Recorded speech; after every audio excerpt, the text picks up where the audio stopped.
Hello and welcome to another episode of Dinner with the Macleans. Now our guest this week, or we're not sure if these go out weekly or monthly, but our guest for this episode is Donncha O'Callaghan. Now Donncha, I think testament to his character, he felt the need to introduce himself as, you know, an Irishman who had played a bit of rugby in his time, a little bit for Munster and some for his country. Donncha is a true legend of the sport. He played 17 seasons at Munster, winning multiple championships. He then went on and has represented his country 94 times, pulling on the Ireland jersey. And amongst all that, he did two tours with the British and Irish Lions. He's a legend of the sport, and he's just a lovely man, a lovely Irishman. We chatted a bit. We had a special guest with us alongside Donncha. It was a gannet. A gannet had joined us throughout the night. It had been disgracing itself throughout the night, shiting all over our solar panels, but it looked like it needed a bit of rest. So we let it stay, and we thought maybe it would join for the chat with Donncha, which he seemed to quite enjoy. And we chatted a bit about, not with the gannet, with Donncha. We chatted about his rugby career and hanging up the boots and what that meant to him. We talked a bit about, you know, the key lessons he learned of having such a successful career in the sport, and the key takings that you get from that sort of life, and then some of his insights in what it means to him to help other people, to be involved and gone and done some work with UNICEF. And then just, you know, hearing about his new life. You know, he's a parent of 4, his life outside of rugby, and it was just a really wonderful conversation. So we hope you enjoy it. The gannet unfortunately didn't enjoy it and left about halfway through. So hopefully you enjoy it a bit more than the bird that disgraced itself throughout this episode. Thank you very much for listening and taking the time to support us on this voyage. Cheers.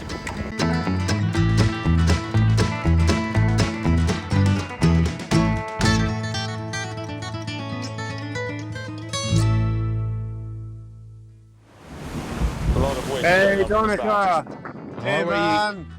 I'm great, yourselves? We're doing good. We've got a bit of rain, so... Okay. What? We've also, hilariously, I'm going to show you, we've had a visitor. We've got a stowaway this morning. No way. So, yes, we've had one bird landing on the boat this whole crossing. We've got this guy. What have you got? Oh my goodness.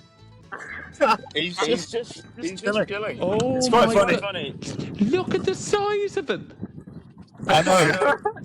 If you get too close to him, he starts squeaking at you. Oh, yeah. Don't worry about that, We lads. discovered- Give him the oars. He'd be well able. Take advantage of his strength, surely. I know. It's kind of, I don't know. You must, yeah. In Ireland, you get gannets. Yes. I don't know, there might be another word for them. Yeah. Yeah. They kind of look like gannets, but we've had a whole range of them, and Wow. they're like some of them look a lot like our gannets. They're kind of white with yellow tipped wings. Wow. But then other ones are like this guy. They're like black and white, and they look like they're like dinosaur birds. Yeah. They're very like prehistoric looking. Amazing. Yeah, but I don't know. He's a bit of a nuisance, to be honest, because he's been shitting all over the boat all night, and none of us have the heart to kick him off. There you go. Just shows your compassionate side there, lads. Everyone else would be knocking up the stove and trying to actually have a few wings. Make him a brute. Oh, wow, amazing. But sorry, is he basically hitching a ride? Is he so fatigued and fucked that he needs your help? I don't know, yeah. I think so. I mean, he kind of flew onto the boat yesterday, landed on the bow cabin, which is like a really slippery kind of curved surface, and he was there for a few minutes and then fell off. And then he flew back, tried to land on, you can see these safety lines that we've got. Tried to land on that, and he was like wobbling around. Wow. For like 5 minutes, and then fell off again, and then he came back, and he's just he's taken up residence. Lads, you're So amazing. we'll see. You're amazing. Not only are you doing good by actually rowing the boat, you know what I mean, and looking out for so many people, but even on the journey, you're picking up birds and looking after them. We'll see what customs has to say about it. I think they might say, where is his passport? Yeah. He's not allowed Good in. job you're going to Australia, not New Zealand. They wouldn't leave you in with the bird. Yeah. Donncha, Funny. where are you? Where are you tuning in from? I'm from Cork. Cork is home for me, so I would have played for Munster. Kind of luckily enough to play for Ireland against Scotland enough times. So, but back home in Cork, I retired from rugby about 6 years ago now. So I'm well out the other side of still trying to find myself in ways. I know that sounds a bit cliche, but I'm kind of half envious that, you know what I mean, there you are, mentally, physically exhausting yourselves, pushing yourself to the limits. And I know this sounds nuts. In a mad way, you're envious of that. Oh, this is a horrible thing to say, lads, and I don't mean it in any disrespect, but you miss the suffering. You miss the suffering, you know? Yeah. I guess. Yeah, it must be incredibly hard. Like after a career like yours in rugby, after it being your life for so long, to step away from that, it must be it must take time to find something else to sort of fill that void, as it were. Yeah, exactly. No, I'm not comparing it to what you're going through there. I'll be honest with you. Most we do in the rower is 300 meters, and we'd all be bitching and moaning. So what you're doing is quite phenomenal, lads. And I just honestly wanted to just come on and say, well done. I know you're you know what I mean, the line's in sight, but regardless of that, just like take the physical side of it away. What you're doing for others to be able to provide for them there is quite incredible. And we'd a brilliant fitness advisor in our time with Munster, and his big philosophy was the work you do for the man beside you makes you a better man. And ye are doing so much for so many incredible people that you might not even ever meet, but just providing them with the basic need of water. You should be so proud of yourselves. Well done. Oh man, that's too kind. I actually listened to your podcast interview with the bookshelf.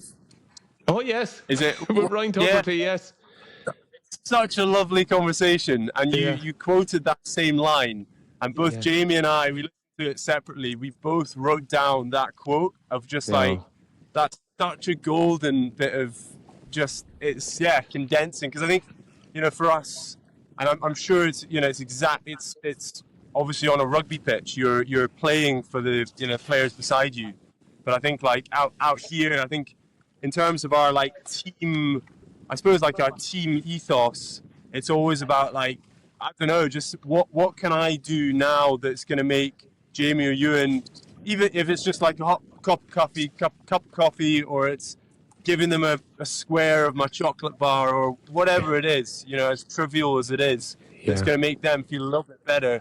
That's going to make me feel better. But then, as you say, I think the broader mission of the project, it's kind of it condenses it all into that one quote. So it's a beautiful line. It is. I wanted to ask you about it, both on the pitch and off the pitch. What does that? How is that, I suppose, guided you in, I suppose, your life as a rugby player, as a professional rugby player, and since you hung up the boots? Yeah, Lachlan, it's a brilliant question, because I know this sounds nuts, right? But I was so fortunate with rugby that I was able to provide for me and my family. I was able to make a living out of it. But I know this sounds kind of shitty and a bit fucking naff in ways. But even if I got nothing from it, for just the way it shaped me, just the kind of characters and the values and the standards it gave me, I'm so grateful to it. You know what I mean? Just I think I kind of believe rugby shaped me as a man, and I'm so thankful to all the incredible. I know this sounds nuts, But like, I was really resentful to a number of my coaches when I was playing under them. I thought they were bollockses, and you know what I mean? Just they drove me crazy in ways. But they were setting standards all the time, man. They were constantly pushing me. And one of them, you know, Declan Kidney always had a great line. He's there. I'm, you know what I mean? If you're a good rugby player at the end of this, great as a byproduct. But I'm here to make you better men. And I'm actually fucking so thankful that there was fellas like that around us. You know what I mean? That just kind of like, we were only chatting the other day. I was chatting to a teammate of mine, Tommy Bowe, but Alan Gaffney, one of my old coaches. My discipline on the pitch was quite poor. I gave away an awful lot of penalties. And I remember having a really honest conversation with him saying, you're fucking indisciplined because you're indisciplined in every part of your life. You're late to meetings, you come in the wrong top, you know what I mean? And but he was there like, I'm going to help you. I'm going to help you get better by looking, you know what I mean? And then he was there like, you need checklists. You need things to tick off. You know what I mean? He was there like, you drift in a meeting, so you need a notepad. Like, so it was kind of moments like that. So, Lachlan, to answer the question, I think it gave me standards. It gave me values that I think no matter what I go on to do now, you know what I mean? You know what's right. You know what's decent. You know the way to conduct yourself. You know, you're kind of self-evaluating the whole time. The one thing I probably do miss, and it's probably what you have in that boat, is that, you know, the way I think the name for it is in the kind of business world, radical candor. You know, that fucking tell the truth. You know what I mean? Tell him straight between his eyes. That's the bit I miss most about our environment. I always found that with the rugby lads, they would tell you the absolute truth, even if it was tough to hear. And I bet you've that going on. I know you're saying you're sharing the chocolate bars, but if you're dragging your ass as well, I'd say you'd hear it on that boat. Yeah, for sure. No, totally. I think for us being brothers, I think it really helps. Actually, that's like one of the kind of superpowers almost that we have as a team. Yeah, That we can be totally honest. Because I think rugby is it's the ultimate team sport. It really is, and I think yeah. We had a great conversation with Blair Kinghorn about this sort of stuff as well. What a man. And it's amazing. He's doing fantastic things at the moment. Yeah, he probably Scotland held him up. If he was out in that Lions tour, he would have got more starts. Oh, we were so gutted not to, because we've been aiming to try and get across to Australia to try and get to catch some of the games, but we've been just so delayed. Yeah, which is a real shame. But no, what I was saying there was, it's the ultimate team sport, and we all play at kind of school level, not nothing ever beyond that. But I think you still get a sense of it, and for us, out here on this boat, being brothers, absolutely, as you say, being totally honest with each other, it really helps with, if you're in a really difficult, pressurized situation, it doesn't help to kind of beat around the bush. Yeah. I think, that being able to just, talk to each other completely honestly and say, like, I'm feeling rubbish. I need some time. Like, I need an extra rest, or like, guys, I don't think we're pushing hard enough here. We all need to get on with it, or whatever it is. Yeah. I think that honesty. I think in a broader picture for us, the kind of the goals are very aligned, which also really helps. We're on this boat to do. We're all trying to do the same thing. Yeah. I think that aligned goal really helps. I guess with rugby, it's the same. You're 15 guys on the pitch, and you've got the same mission, really. Yeah, we always found it better though if you had a few brothers within the team. Really? Oh yeah, it always makes it a little bit more edgy, because you know what I mean. Someone hitting your teammates one thing, hitting your brothers a total different. Yeah. I found it with Rory Best and Simon Best and the Wallaces. Anyone ever put a hand on them? There was.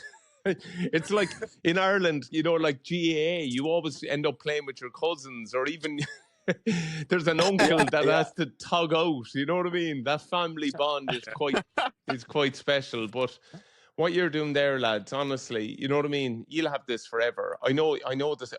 Well, sorry, I can't imagine the suffering you've gone through, but just also you've built that, you know what I mean? And you've kind of left it on each other a bit as well. You know what I mean? You'll be bonded for life in moments that people, you won't even need to say a thing to each other. You just know with glances, you know what I mean? And that's been earned by the graft, you know? Yeah, definitely. You've got siblings, don't you, Donncha? Yeah. I've 3 older brothers and a younger sister. Yeah. So. And did you ever play rugby together? Yes, I played with my eldest brother, my second oldest brother, Ultim, but in a good way. We played for a club, Cork Con, and my other brother played for Highfield, and you'll get a kick out of it because, you know what I mean, 3 lads on the pitch, but a row broke out between my brother Emmett and one of the Con lads, and my brother Ulton, who was playing with Con, fired in to have a go off his own teammate for hitting his brother. Ref didn't even know what to do. The ref's there, what do you do in these situations? You know what I mean? But have you been on to your family much? I can't imagine how proud they are of you. We try and we actually touch base with Dad just before this call because it's his birthday today. Oh wow! Wow. And we've been trying to keep tabs with Mum and Dad, once a week at least. Yeah. Enough to reassure them, but not so much that they are dependent on us calling every other day. Yeah. I think it's important to get that balance, but I think they're doing great. We were obviously doing something like this. The sacrifice is the stress that it causes loved ones. Of course. That's the thing that we have to, the burden we have to sort of carry with it, and we're very conscious of it, and we're trying, alleviate that as much as possible. We try and be as safe as we possibly can in this context, because that the worst thing, that would be just the worst case scenario is someone being lost overboard. And so we're always strapped to the boat, and we reassure Mum and Dad that's the case, and they're doing remarkably well this time round. I think we rowed across the Atlantic about 5 years ago, and that was the sort of first time that we took on a big challenge like this, and it was 3 eggs in one basket, and it put a lot of stress on Mum in particular. And we were very conscious before setting off on this journey that we made sure, not only was she in a really good place, but she had the support network around her, but she kind of knew what to expect to some degree. Yeah. And I think that's helped an awful lot this time around, even though this has been, almost 4 times the length of us being at sea. I think she's never sounded better, to be honest. Yeah. She's probably delighted you're gone, lad. Sorry, not being overly harsh. She's probably genuinely cleared out your rooms and everything sorted. Yeah, everything's gone. No, she came out with a great line. It was bridge and gin and tonics every Tuesday night. She came out with a hilarious line. Yeah. It was a family friend expressing concern and was like, "Oh, you must be so stressed, so worried about them." And Mum was like, "Oh, to be honest, they're probably safe. They've tethered themselves to a giant playpen, and they're traveling across the Pacific, and they're probably safer out there than they would be if they were on land on their own. So yeah, I'm fine." Yeah. No, I think it's highs and lows definitely. Yeah. But they're both doing well. Amazing. Me and my wife, me and Jen have 4 kids, man, and I can't tell you, even just small little things, to see them cycle a bike or to kind of, you know what I mean, win a participation medal, you well up with pride, man, and I can't imagine how proud they are of you. You know what I mean? The Pacific and the Atlantic, man. You know what I mean? Like, just 5 months of absolute putting yourselves through it, and the greater good of doing it for others. You should be so proud of, you know what I mean? You've given them that joy, man. Unbelievable. How old are the kids? How old are our kids? 15, 13, 11 and 9. Yeah, so we're at that lovely point where you can kind of, you know what I mean, give an old, come on now, give us a break, will you? You like, cop on. So no, it's good. It's good. What's I mean, you're kind of covering all the whole spectrum there. What have been some of the kind of surprises about being a dad, being a parent? What are the kind of things that you've, I suppose, learned about yourself through that process? Do you know what? It's really difficult. Like, my dad sadly passed away when I was really young, so I had no barometer on that kind of male influence. You know what I mean? But being that kind of, it's harsh to say it. Like, to be fair, Jenny is incredible around our place, always has been. That allowed me to kind of play on longer than I probably should have. I packed up playing rugby at 40. To be fair, I was done at 31. You know what I mean? I tore the ass out of it for a good 9 years. But it's difficult. Do you know what I always believe, though? You can shout and roar, but you can do what you're doing, and you can show. I think the best way is to show. You know what I mean? So if I'm asking my kids to eat healthy or eat better or to exercise more, you know what I mean? It's very easy sitting on your ass watching the match, you know what I mean? Hammering down a pizza, you know. But like, if they see me and Jen going out training, you know what I mean, eating tidy, I personally feel, especially with kids, they'll follow what you do, you know what I mean, as opposed to just constantly banging the drum of just nagging, you know what I mean? And there's just no time for it. So that's what I try to do. And personally, I take personal responsibility for our kids. You know what I mean? I know hopefully it takes a village, you know, but I do realize they're ours, and it's our priority to make sure they've got good manners, that they're, you know what I mean, that their values are right, that they're kind, that they're compassionate to people. You know what I mean? It's a fair responsibility, man. I'll never forget it. Like, when we came home with Sophie for the first time and closed the door, I genuinely had like the biggest knot in my stomach of all time. I was there, fuck, give me a hack any day of the week over this shit. Yeah. And I was going to ask about, because you've relatively recently written a book as well, Yeah. and that's I guess aimed towards your kids, but it's a kind of children audience. Yeah, I'll tell you what it is. Genuinely, right? I went to them to a friend of mine, Neve Tyndall, who looks after all my kind of stuff, and I was there like, I've got the equivalent of the Wolf of Wall Street of rugby. You know what I mean? And then like, yeah. Then she read it and went, "You've got a children's book, and in fact, you've got an early read children's book. This is from 9 years down, fella." So.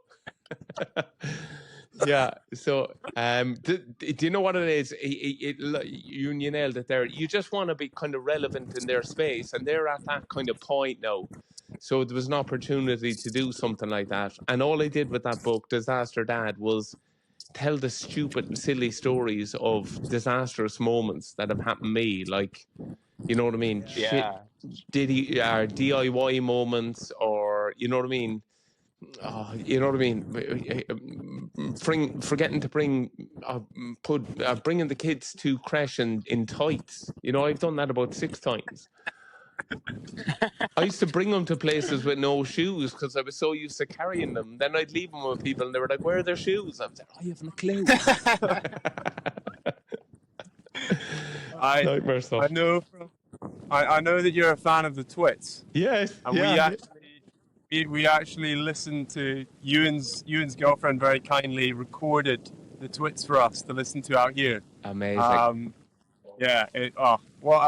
That gives you an insight into the sort of headspace. It's kind of caliber, you know, we're intellectual level. Yeah. It's it's all fairly top end. To be fair, you're all looking like the hairy men at the start, to be fair to you. Yeah. Do you know what? I genuinely do think, though, I would have, in my rugby time, would loved kind of playing little silly jokes and pranks, and I actually put it down to that book. You know what I mean? The nonsense in it of like even cutting the walking stick to make the person feel like they got the shrink. Oh, it's so good. Yeah. Childish. Absolutely brilliant. Yeah. And I think also with Quentin Blake's amazing illustrations as well, it's just, yeah, it's funny. It's a book that well, I don't think any of us had listened to for so long, but it was just perfect Yeah. for the time. But you mentioned in the podcast as well the Man's Search for Meaning as well, Oh, being another book yes. that you'd kind of Victor reference Franklin. as like a really, because it's been a weird contrast, because I guess we've been kind of listening to the twits and then also consuming Yeah, loads of other books, and that's been one. And that, I mean, I guess you couldn't get much further to the other end of the spectrum of course. But with a book. But what a life changing yeah. story. But I'd say for actually ye at this moment as well, where ye are suffering, you know what I mean, to read stuff like that, and I like Franklin, I found that book incredible. You know, I really did. But you know what I mean. That's when I'm sitting on my cozy couch enjoying it. I can't imagine it's in the environment you're at the moment, where it's so tough, it's so gnarly, it's so graft, and it is about the next stroke and the next moment. You're living in that minute by minute, second by second, even. You know.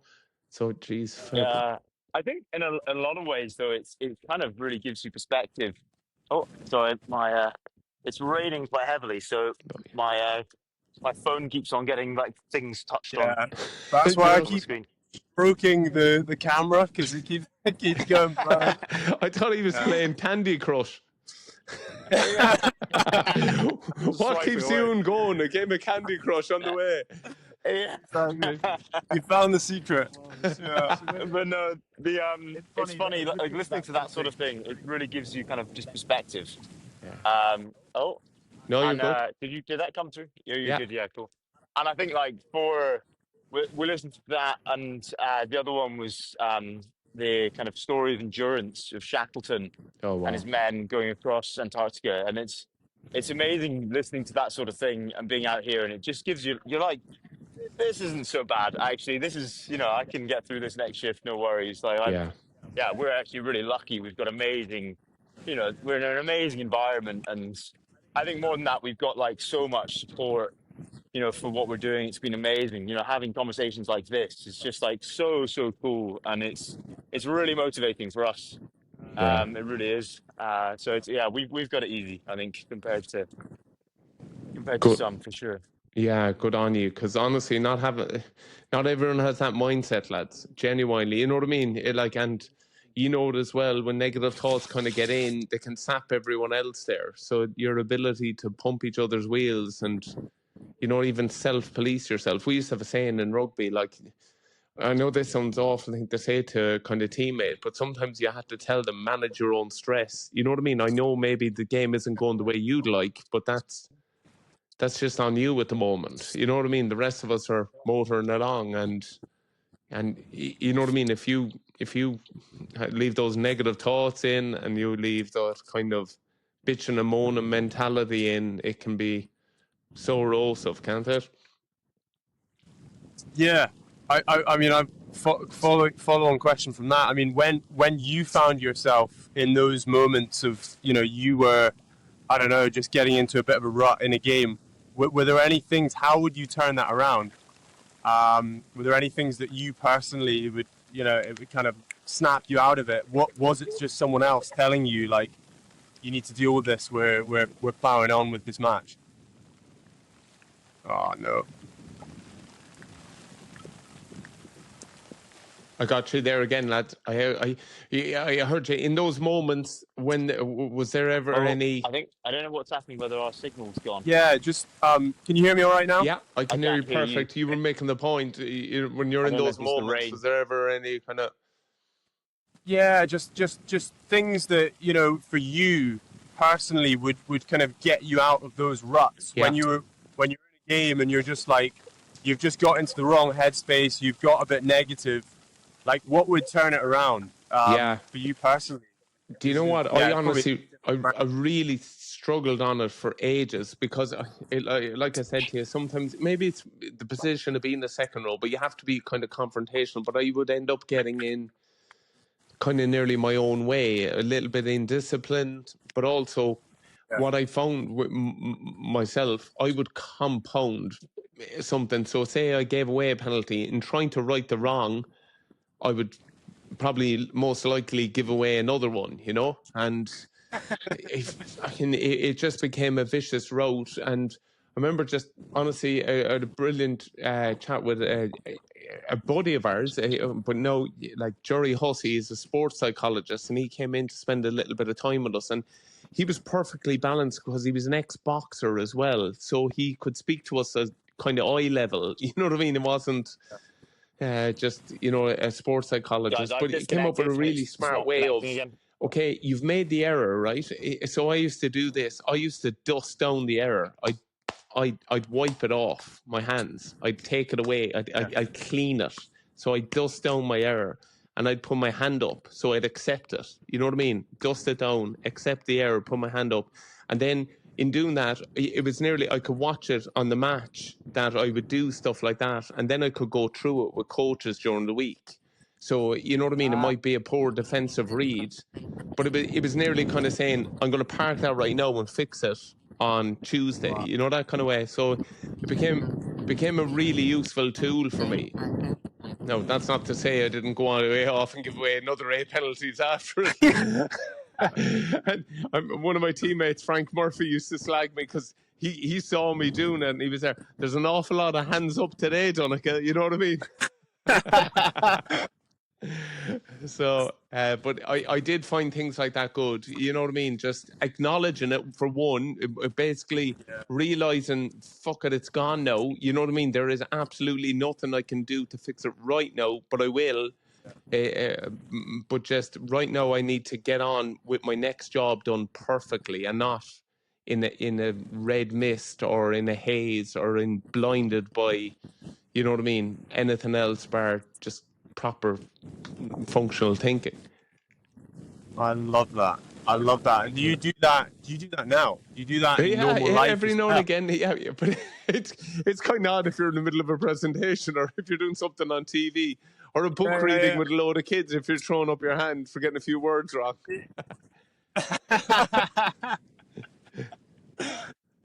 I think that's great. I love that though. It's like, yeah, you're taking responsibility, and then I suppose it just allows you to move on.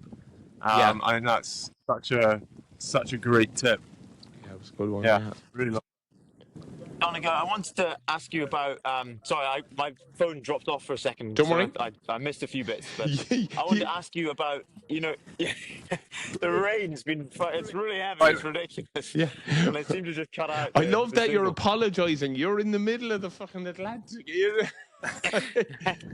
The Pacific. You've nothing to apologise for. Well, thanks for your patience. But no, I wanted to ask about your time with UNICEF over the years, because you've you went out years ago, I guess, when you're still playing professionally, and have continued that for years. I just wanted to ask how that's. Thanks for asking. That's obviously become quite an important thing for you, and very contrasting, Yeah, absolutely. You honestly really appreciate it. I'll be honest, like I said there for rugby, I'm nearly so grateful for being on a few of those trips and basically seeing how privileged and lucky I am to have the life I live, just purely down to, you know what I mean? I look at some of those cases and some of those trips I've been on, and those poor women, children, people, they're victims of circumstance. You know what I mean? Just maybe just where you're born, and look, personally, like not that I had a tough childhood. We'd like my dad passed away when I was young, and like I had a brilliant childhood. But I kind of nearly believe everyone should have that. You know what I mean? Regardless of circumstances, and that's what I like what UNICEF do, and you know, seeing firsthand. But exactly what you're at now, lads. You know what I mean? I know that you're probably providing the most basic need, like what you're doing to provide clean water for someone to drink. It isn't until you're in the field and you actually meet these people and realize that they're willing to drink water that they know will make them sick and ill because their thirst is so great. And it's quite sad to see in ways when you see the abundance of what we have in other ways, but it's that ability to provide with what I really found remarkable by UNICEF, their ability to get on the ground and help out. And like what you're doing there with Madagascar, like I've seen that people walking, little girls walking 13 kilometers to just get water. And you know what I mean? It mightn't even be clean enough for them to drink. So those basic needs, it personally gave me a massive appreciation for how lucky I am and how fortunate I am. And going on those trips as well, obviously, I feel, you know what I mean?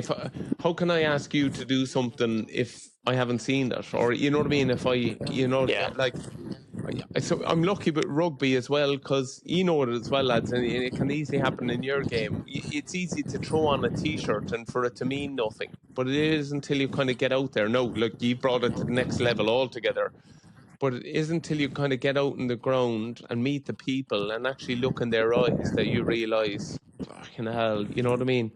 These poor people. And what I've always noticed is they don't want to hand out, they want to hand up. You know what I mean? They're proud, they're, you know what I mean? They're from good families, and just unfortunately in the likes of Syria and all these places, and through kind of wars and you know what I mean, natural disasters, those moments can be taken for them. So yeah, I've really enjoyed doing it, but I think I'm more grateful to UNICEF for helping me, you know what I mean, and seeing it. And I'm going a roundabout way of saying the most basic need, every time you go in there, the first thing you see is water. How do we get water for them? And for you to be doing that for others, I think is quite remarkable. You should be, I've said it before, but you should be so proud, because you're affecting people you're never even going to see, lads. You know what I mean? I know that sounds really harsh, but like there's generations, you're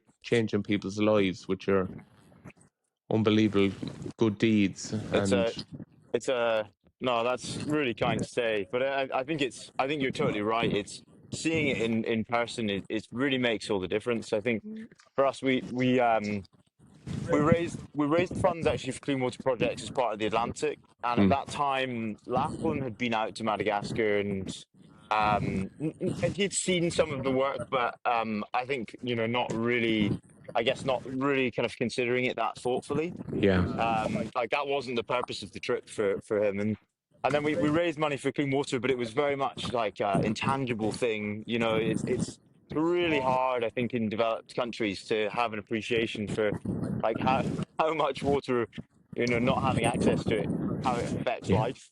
And it's Absolutely. exactly as you say, it's so fundamental. It's not just, it's your health, but then if you lose your health, that has the knock-on impact to absolutely everything. Like, education, you can't work. Yeah. Like the whole community is massively affected. And you mentioned, young girls going out to collect water long distances. Like it's very often women and children that are kind of those tasks are kind of left to those. So it's kind of like a kind of an equality issue as well. With water, it's so fundamental, and I think we've since gone out multiple times, and been really humbled, I think, to experience that, and that gives us, I think, like yourself, it gives us a huge amount of motivation to come out and do tough things, suffer a bit, because we're really not suffering in comparison, and it's such an important issue. Yeah, but it's amazing you say it. One event springs to mind. I was on at the Bakaz Valley. It's on the Syrian border where people were crossing from, and they were making makeshift camps themselves. But they were on a farmer's site, and they had no access to water, and they hadn't had access to water for so long. And exactly what you were saying, they were willing. Like even the elders and people that with knowledge were saying, we have to drink this dirty water. We know this is going to make us sick. We know that there's going to be repercussions, but you know what I mean, in terms of our health and whatever comes of this. but right now our want is so great for the most basic of needs. So it's when you're right. It isn't until you kind of see it that you're like, oh my God, you know, the things we take for granted. But as you'd see as well, people are good. You know what I mean? People are good. I think there's a compassion to people as well to know to help, you know, and hopefully they rally around G for all of your great work. Yeah, no, I mean, yeah, it's been incredible, the support. I just want to come back to something you said just a few seconds ago, Donncha, about how you felt you were grateful to UNICEF for what they've given you, not what for you've been able to help with them. And I think it's so true, and we certainly find that it's kind of by doing something for yourself, you're helping others. And it's by helping them that, you know, you get back so much. And I think it's like it's that, I suppose that's a message that we've tried to relay to anyone following this journey, or anyone who might want to get involved in just helping other people in whether that's charity or in other aspects of life. Because I think your life is just so much more fulfilling and purposeful when you can help others, because you get so much back in return from that. It's really not. It's not selfless. It's not selflessness in any case. You know, it really helps you, and it'd be fantastic if more people did that, I suppose. I totally agree with you, Jamie. I hope people flood in around you, man. You know what I mean? Because you're right. And look, I think there's something beautiful out there as well. You know, it comes back to you, doesn't it? It really does, you know, in different ways. And it just makes you appreciate the really important things. You know what I mean? That you can get caught up with all the material shit. You know what I mean? Yeah. Jeez, we got deep, lad. Sorry. No. I think it's I think you've summed it up in such a lovely. You've kind of said what I think we try and say a lot, but much better, much more concisely than we ever have. But I think like your point about like compassion, and I think you and Jamie kind of touched on it. Of like, it's like that difference between sympathy and compassion. You know, sympathy is like you're seeing something happening and you're kind of feeling bad about it. But I think compassion, it's like the action component to sympathy as well. Exactly. And I think this for us, not just have we benefited from, you know, like it's helping yourself by helping others. But it's like witnessing the compassion that is been in so many people that have rallied around. Like we're about 64% of the way to the £1 million target. Wow. Which we at this stage we were hoping to be at like 200 grand. Wow. That was what we had in mind. So we've just been blown away by, and it's all helped by people like you making the time to have a conversation with us. And you know, it's a lovely way of seeing the best side of lots of people, for sure. Yeah. No, it's down to you, lads. You know what I mean? I speak on everyone that's following you. You know what I mean? Honestly, you give us such hope. Like what you're doing, I know this sounds nuts, but for us that are sitting on our ass, man, to know that there's people out there like you that are going beyond for others, it just, honestly, it fucking gives you a warmth to your heart. And you should know that people are rallying because they love you and they see what you're doing and they know that you care, which is the most important thing, you know, and not only about each other by having each other's backs there, but for fucking people you don't even know, you know. I'm sorry for saying that, I can't find a better word, but fuck it, you'd be bursting with pride chatting, you know what I mean, looking at you there. Unbelievable. Very, very kind. Too kind, yeah. I think we could keep chatting away for hours. Yeah. I think when we bring this boat back to Scotland, it would be amazing to get you for a row, or even We've got a. I mean, one of these people that's been rallying behind us. We've got this guy called Pat, who we've never met. I in know person. Pat. In typical Oh, Irish no fashion, way. Pat is friends with Pat is friends with a buddy of mine, Frank O'Sullivan. So they're good mates. No way. In typical Irish fashion, yeah. So Pat's been on, Well, and he. Pat's some man. He has given us little nuggets of joy through this journey. You know, he sent us songs. He sent us recordings of him singing songs, and riddles. He sent us Amazing. riddles, Puzzles. which have just confused us for days. And he's given up. He's donated, €1,000 for every 1,000 miles we row, which is just mind blowing.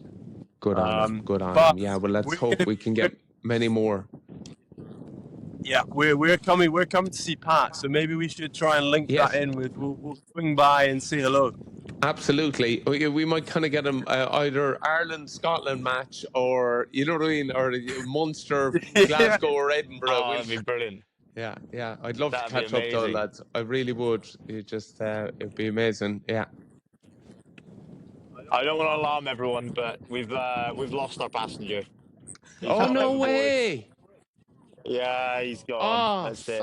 I bored him. He was bored of the chat. Yeah. He's bugging off. Our only audience is done. I love that. Your only buddy in the last how many days? Kind of 5 months, and I got rid of him. He's like, oh geez, who put the boring Irish fella on?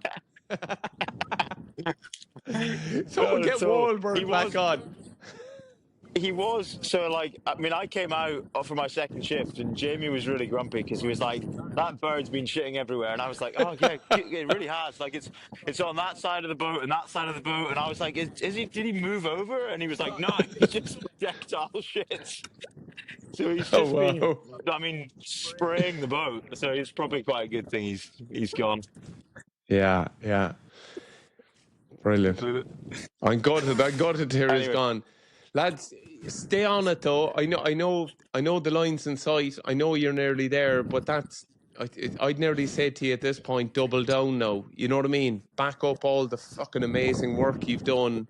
This is, I know it would never happen to you, but these are the moments where it can get a little bit sloppy, if you know what I mean. Have the fucking ruthless edge to not flop over the line, to fucking break the tape. You know what I mean? And just, you know what I mean, respect the work that's been done to all this point, that you don't just fucking limp over. Like, you deserve to back up the incredible work and finish as strong as he can, you know. 100%.